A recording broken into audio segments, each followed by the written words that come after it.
Hello दोस्तों, एग्जामशिप में आपका स्वागत है। दोस्तों, इस वीडियो में हम यूपी पीसीएस मेंस के जीएस 5 पेपर को कवर कर रहे हैं। इससे पहले हमने 2 यूनिट खत्म कर दिया है।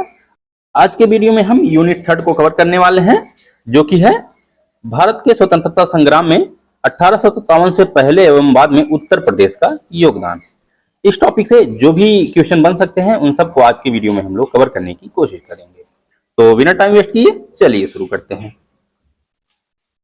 क्वेश्चन नंबर 21 है, 19वीं सदी में उत्तर प्रदेश के पुनर्जागरण के स्वरूप पर प्रकाश डालना है।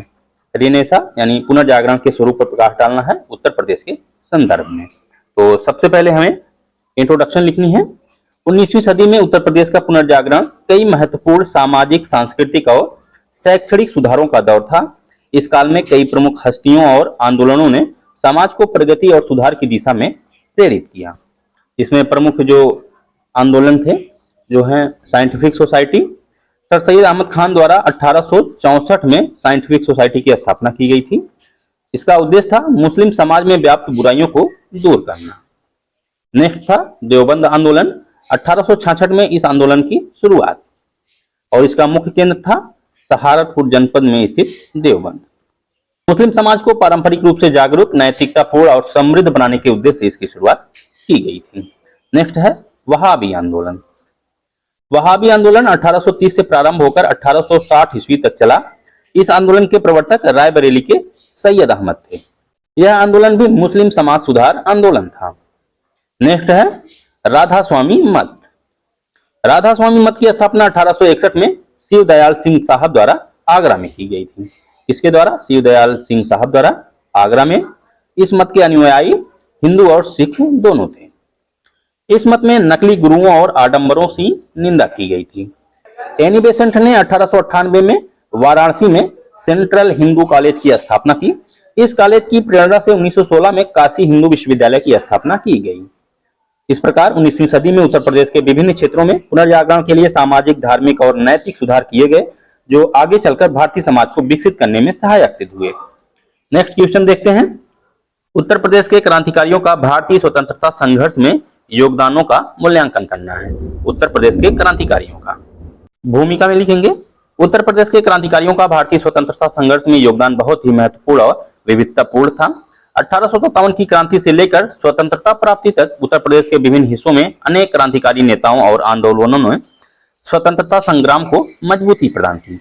उनका योगदान निम्नलिखित प्रकार से मूल्यांकित किया जा सकता है। तो मुख्य भाग में हेडिंग डालेंगे 1857 की क्रांति में योगदान, क्रांतिकारी आंदोलनों में योगदान, गांधीवादी आंदोलन में योगदान और अन्य योगदान। तो 1857 की क्रांति में योगदान देखेंगे हम लोग। 1857 की क्रांति का जो केंद्र था वह मेरठ था। मंगल पांडे, रानी लक्ष्मीबाई, तात्या टोपे, बेगम हजरत महल आदि ने इस संग्राम में महत्वपूर्ण भूमिका निभाई। क्रांतिकारी आंदोलन में योगदान, राम प्रसाद बिस्मिल, चंद्रशेखर आजाद और भगत सिंह जैसे क्रांतिकारियों ने उत्तर प्रदेश से ही कई महत्वपूर्ण गतिविधियों को अंजाम दिया था। काकोरी कांड में राम प्रसाद बिस्मिल और उनके साथियों ने ब्रिटिश खजानों को लूट लिया था।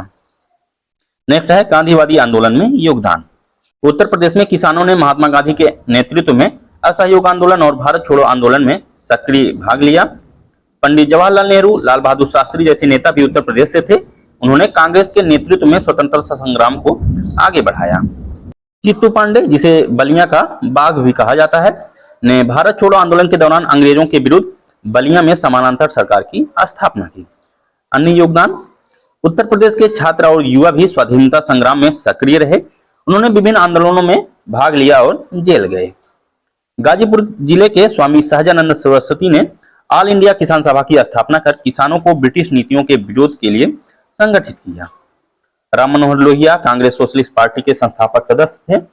उन्होंने भारत छोड़ो आंदोलन के दौरान गुप्त रेडियो का संचालन किया था। निष्कर्ष लिखेंगे, उत्तर प्रदेश के क्रांतिकारियों ने न केवल सशस्त्र विद्रोह में बल्कि वैचारिक, सामाजिक आंदोलनों में भी महत्वपूर्ण योगदान दिया। उनका बलिदान और समर्पण भारतीय स्वतंत्रता संग्राम की कहानी का अभिन्न हिस्सा है। नेक्स्ट क्वेश्चन देखेंगे। 1857 से पूर्व ब्रिटिश साम्राज्य के विरुद्ध उत्तर प्रदेश में हुए क्षेत्रीय अथवा नागरिक विद्रोहों का वर्णन कीजिए। 1857 से पूर्व। तो भूमिका में नागरिक विद्रोह में सैन्य विद्रोह को छोड़कर सभी विद्रोह शामिल होते हैं। इस विद्रोह में अपदस्थ शासकों या उनके वंशजों, भूतपूर्व जमींदारों एवं धार्मिक नेताओं आदि ने नेतृत्व प्रदान किया। इस विद्रोह में जन समर्थन के रूप में सामान्यतः खेतिहर, किसान, बेरोजगार, शिल्पकार एवं अपदस्थ सैनिक शामिल होते थे। तो नागरिक विद्रोह के कारण क्या क्या थे? नागरिक विद्रोह के कारण क्या थे? कंपनी के शासन के अधीन भू राजस्व व्यवस्था में तीव्र परिवर्तन, ब्रिटिश सरकार द्वारा स्थानीय लोगों के प्रति अपमानजनक व्यवहार जिससे लोगों के अभिमान पर चोट, औपनिवेशिक स्थिति के कारण विभिन्न जमींदारों को अपनी जमीन व राजस्व से हाथ धोना पड़ा, धार्मिक पुजारियों, पादरियों एवं पंडितों इत्यादि द्वारा विदेशी शासन के प्रति घृणा एवं विद्रोह को बढ़ावा दिया गया। ये लोग जमींदारों एवं सामंतों पर निर्भर थे। औपनिवेशिक नीतियों के कारण बर्बाद भारतीय दस्तकारी उद्योग में लाखों दस्तकारों को गरीबी में धकेल दिया था। प्रमुख नागरिक विद्रोह कौन कौन से थे? गोरखपुर, बस्ती एवं बहराइच में नागरिक विद्रोह 1781 में जमींदारों एवं किसानों ने अत्यधिक राजस्व व असहनीय अत्याचारों के विरुद्ध विद्रोह कर दिया। विद्रोह के कुछ दिनों में अधीनस्थ कर्मियों को या तो मार दिया गया या बंधक बना लिया गया और विद्रोह को कुचल दिया गया। अवध में नागरिक विद्रोह 1799। वजीर अली खान अवध के चौथे नवाब के रूप में 1797 में अंग्रेजों की मदद से सिंहासन पर बैठा। कुछ समय बाद उसके अंग्रेजों के साथ संबंध बिगड़ गए। उसके उपरांत अंग्रेजों ने उसके जगह पर उसके चाचा शहादत अली खान द्वितीय को सत्ता पर आसीन कर दिया। अंग्रेजों ने वजीर अली खान को बनारस में पेंशन पर भेज दिया। इस घटना से क्रोधित होकर उन्होंने अंग्रेजों की हत्या कर दी, यहाँ तक कि उन्होंने बनारस मजिस्ट्रेट पर भी हमला किया। 1799 में वजीर अली खान ने आत्मसमर्पण कर दिया। इसके पश्चात उसे फोर्ट विलियम किले में बंदी बनाकर रखा गया। बुंदेलखंड में अशांति 1808 से 1812। द्वितीय आंग्ल मराठा युद्ध के दौरान अंग्रेजों ने बुंदेलखंड को विजित करके बंगाल प्रेसिडेंसी में मिला लिया था। नई सरकार के विरुद्ध बुंदेला सरकारों ने तब तक प्रबल विरोध किया जब तक कि वह इस किले में ऐसा कर सकते थे। इस क्षेत्र में अंग्रेजों को बड़ी चुनौती गोपाल सिंह ने देने का प्रयास किया था। बरेली में असंतोष 1816। इस क्षेत्र में विद्रोह का तात्कालिक कारण पुलिस कर को थोपना था, जिसे नागरिक के क्रोध को भड़का दिया था। यह मामला उस समय धार्मिक बन गया जब मुफ्ती मोहम्मद एवाज ने शहर के एक मजिस्ट्रेट को याचिका प्रस्तुत की। जब पुलिस द्वारा टैक्स एकत्रित करते समय एक महिला को घायल कर दिया गया, तब उस समय यहाँ की स्थिति और बिगड़ गई। 1816 में उपद्रवियों ने बरेली के प्रांतीय न्यायालय के न्यायाधीश लीसेस्टर के पुत्र की हत्या कर दी। उपद्रव की स्थिति को देखते हुए भारी सैन्य बल का प्रयोग किया गया। विद्रोह में 300 से अधिक लोग मारे गए और अधिक संख्या में लोग घायल हुए, जिन्हें जेल में डाल दिया गया। हाथरस में विद्रोह 1817। दयाराम नामक व्यक्ति जो कई गांवों का तालुकदार था, जिसका हाथरस के किले पर अधिकार था। यह किला भारत के सर्वाधिक मजबूत किलों में से एक माना जाता है। अंग्रेजों ने दयाराम के साथ स्टेट का बंटवारा एक किसान के रूप में किया, जिसके उपरांत दयाराम द्वारा अंग्रेजों के खिलाफ विद्रोह कर दिया। एटा एवं मैनपुरी का विद्रोह 1830। एटा और मैनपुरी क्षेत्र में किसानों और स्थानीय जमींदारों ने मिलकर ब्रिटिश अधिकारियों के खिलाफ विद्रोह किया। यह विद्रोह भी ब्रिटिश कराधान नीतियों के कारण हुआ था। निष्कर्ष लिखेंगे, ये विद्रोह अक्सर ब्रिटिश कराधान नीतियों, भूमि सुधार और स्थानीय प्रथाओं में हस्तक्षेप के खिलाफ थे।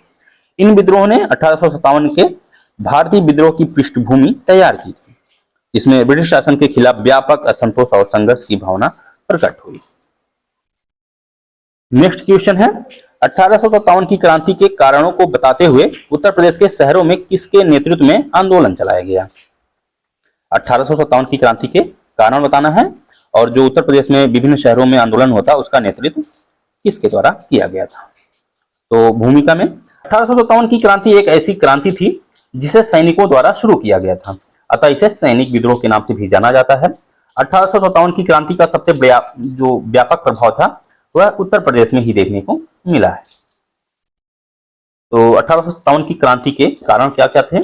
राजनीतिक कारण, आर्थिक कारण, तत्कालिक कारण, सैनिक कारण, सामाजिक व धार्मिक कारण। विद्रोह के प्रमुख शहर व नेतृत्वकर्ता। लखनऊ में बेगम हजरत महल ने विद्रोह का नेतृत्व किया। उन्होंने अपने बेटे ब्रिजेश कादिर को राजा घोषित किया और ब्रिटिश सेना के खिलाफ जोरदार लड़ाई लड़ी। कानपुर में नाना साहब ने विद्रोह का नेतृत्व किया। उनके सेनापति तात्या टोपे ने भी महत्वपूर्ण भूमिका निभाई। नाना साहेब ने ब्रिटिश अधिकारियों के खिलाफ कई हमले किए और कानपुर को अपने नियंत्रण में ले लिया था। झांसी झांसी की रानी लक्ष्मीबाई ने अंग्रेजों के खिलाफ मजबूती से संघर्ष किया। उनकी वीरता और साहस के कारण वह 1857 की क्रांति की प्रमुख हस्ती बन गई।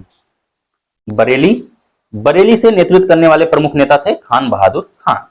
उन्होंने बरेली से ब्रिटिश शासन के खिलाफ विद्रोह का नेतृत्व किया और खुद को बरेली का नवाब घोषित किया। खान बहादुर खान ने भारतीय सैनिकों और आम जनता को संगठित किया और अंग्रेजों के खिलाफ संघर्ष किया। 1857 की क्रांति में फैजाबाद से मौलवी अहमदुल्ला शाह ने नेतृत्व किया। वह एक प्रमुख स्वतंत्रता सेनानी थे जिन्होंने ब्रिटिश शासन के खिलाफ जोरदार विद्रोह किया था।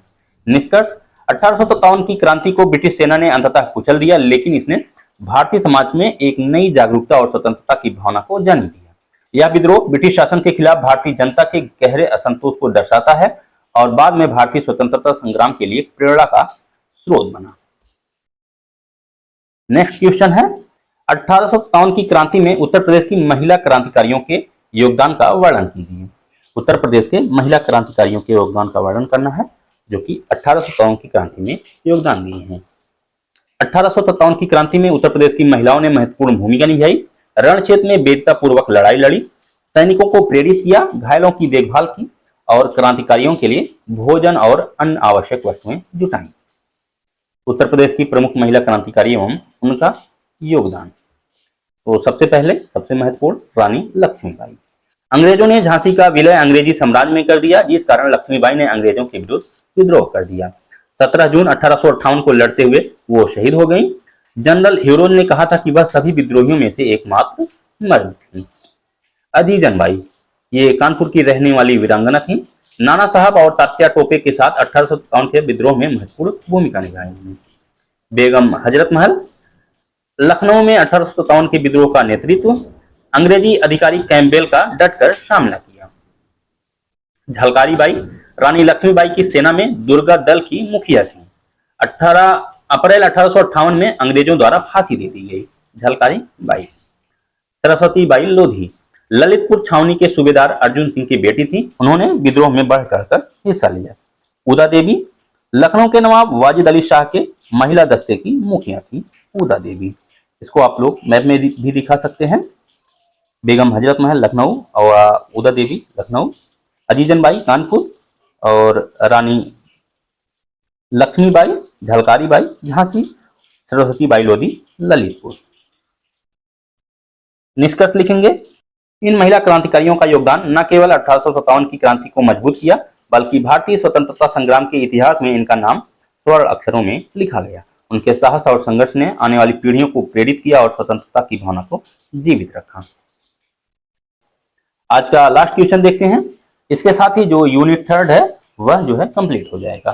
1857 के विद्रोह के बाद उत्तर प्रदेश में हुए किसान आंदोलन का वर्णन कीजिए। 1857 के विद्रोह के बाद उत्तर प्रदेश में हुए किसान आंदोलनों का वर्णन करना है। भूमिका, 1857 के विद्रोह के बाद उत्तर प्रदेश में कई किसान आंदोलनों का उद्भव हुआ जो ब्रिटिश शासन के खिलाफ किसानों की असंतोष और प्रतिरोध का परिणाम था। इन आंदोलनों का मुख्य कारण आर्थिक शोषण, बढ़ती जमींदारी प्रथा और भारी कर प्रणाली थी। यहाँ कुछ प्रमुख किसान आंदोलनों का वर्णन किया गया है। उत्तर प्रदेश में प्रमुख किसान आंदोलन। उत्तर प्रदेश किसान सभा 1918। 1918 में गौरीशंकर मिश्र तथा इंद्र नारायण द्विवेदी ने उत्तर प्रदेश किसान सभा का गठन किया। इसके गठन में मदन मोहन मालवीय ने अमूल्य योगदान दिया। इस संगठन के प्रतापगढ़, इलाहाबाद और जौनपुर प्रमुख केंद्र थे तथा इसकी लगभग 400 से अधिक शाखाएं थी। अवध किसान सभा, बाबा रामचंद्र के नेतृत्व में 1920 में अवध किसान सभा का गठन। अवध किसान सभा ने किसानों से बेदखली भूमि न जोतने और बेगार न करने की अपील की। इस आंदोलन के प्रमुख केंद्र रायबरेली, फैजाबाद और सुल्तानपुर आदि थे। एका आंदोलन 1921। इस आंदोलन का प्रमुख केंद्र उत्तर प्रदेश के उत्तरी जिलों हरदोई, बहराइच व सीतापुर था। आंदोलन का नेतृत्व पिछड़ी जाति के मदारी पासी ने किया था। आंदोलन का प्रमुख कारण लगान की उच्च दरें और बेगार की प्रथा आदि थी। अखिल भारतीय किसान सभा 1936। 1936 में लखनऊ में अखिल भारतीय किसान सभा की स्थापना की गई। प्रथम अखिल भारतीय किसान सभा की अध्यक्षता स्वामी सहजानंद सरस्वती ने किया था तथा इसके सचिव जो थे वह NG रंगा थे। अखिल भारतीय किसान सभा को पंडित जवाहरलाल नेहरू ने भी संबोधित किया था। अखिल भारतीय किसान सभा का मुख्य उद्देश्य कृषि सुधार, किसानों की समस्याओं का समाधान और आर्थिक स्थिति को मजबूत करना। किसान आंदोलनों के कारण क्या क्या थे? जमींदारों द्वारा अत्याचार, अकाल एवं बाढ़, व्यापारी फसलों की खेती, ऋणग्रस्तता, भूमि भारी लगान। जमींदारों द्वारा अत्याचार, अकाल एवं बाढ़, व्यापारी फसलों की खेती, ऋणग्रस्तता, भूमिहीनता एवं भारी लगान, ये जो है प्रमुख कारण थे। नेक्स्ट, विद्रोह का प्रभाव क्या रहा?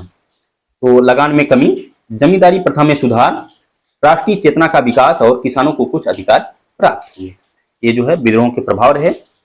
निष्कर्ष लिखेंगे, इस प्रकार उत्तर प्रदेश में हुए किसान आंदोलनों ने किसानों को एकजुट करने के साथ साथ उन्हें जागरूक करने में सफलता प्राप्त की। इन आंदोलनों ने अपनी प्रतिक्रिया के माध्यम से अंग्रेजों का ध्यान भी अपनी ओर आकृष्ट किया। दोस्तों, इस वीडियो में इतना ही।